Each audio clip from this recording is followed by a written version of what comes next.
നോമ്പ് തുറക്കുന്ന നേരത്തേക്ക് ആ ഒരു വിശപ്പും ദാഹമൊക്കെ മാറുന്ന നല്ലൊരു ഡ്രിങ്കിൻ്റെ റെസിപ്പി കണ്ടു നോക്കാം കേട്ടോ. ഇത് നമുക്ക് ഇതിന് വേണ്ടിയിട്ട് ഒരു 5 ചെറുപഴം എടുത്തിട്ടുണ്ട്. അതൊന്ന് കട്ട് ചെയ്തിട്ട് ഒരു മിക്സിയുടെ ജാറിലേക്ക് ഇട്ട് കൊടുക്കുന്നുണ്ട് കേട്ടോ.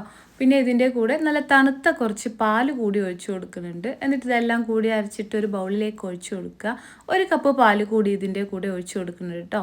പിന്നെ ഇതിലേക്ക് ഇട്ട് കൊടുക്കുന്നത് സേമിയ വേവിച്ചതാണ്. നമ്മൾ പാലൊഴിച്ചിട്ടാണ് ഈ സേമിയ വേവിച്ചെടുത്തിട്ടുള്ളത്. നമ്മൾ പായസമൊക്കെ ഉണ്ടാക്കൂലേ, ആ ഒരു രീതിക്ക് ഇതൊന്ന് വേവിച്ചെടുത്തതാണ്. അതുകൂടി ഇതിലേക്ക് ഒന്ന് ചേർത്ത് കൊടുക്കുക. മധുരത്തിന് ആവശ്യമായിട്ടുള്ള കുറച്ച് കണ്ടൻസ്ഡ് മിൽക്ക് കൂടി ഒഴിച്ച് കൊടുക്കുന്നുണ്ട് കേട്ടോ. ഇനി ഇതെല്ലാം കൂടിയിട്ട് നല്ലതുപോലെ ഒന്ന് മിക്സ് ചെയ്തെടുക്കുകയാണ്. ഇനി ഇതിലേക്ക് കുറച്ച് വറുത്ത കടല കൂടി ചേർത്തിട്ട് എല്ലാം കൂടി നന്നായിട്ടൊന്ന് മിക്സ് ചെയ്യുക. നല്ലതുപോലെ ഒന്ന് തണുപ്പിച്ചിട്ട് സെർവ് ചെയ്യുക.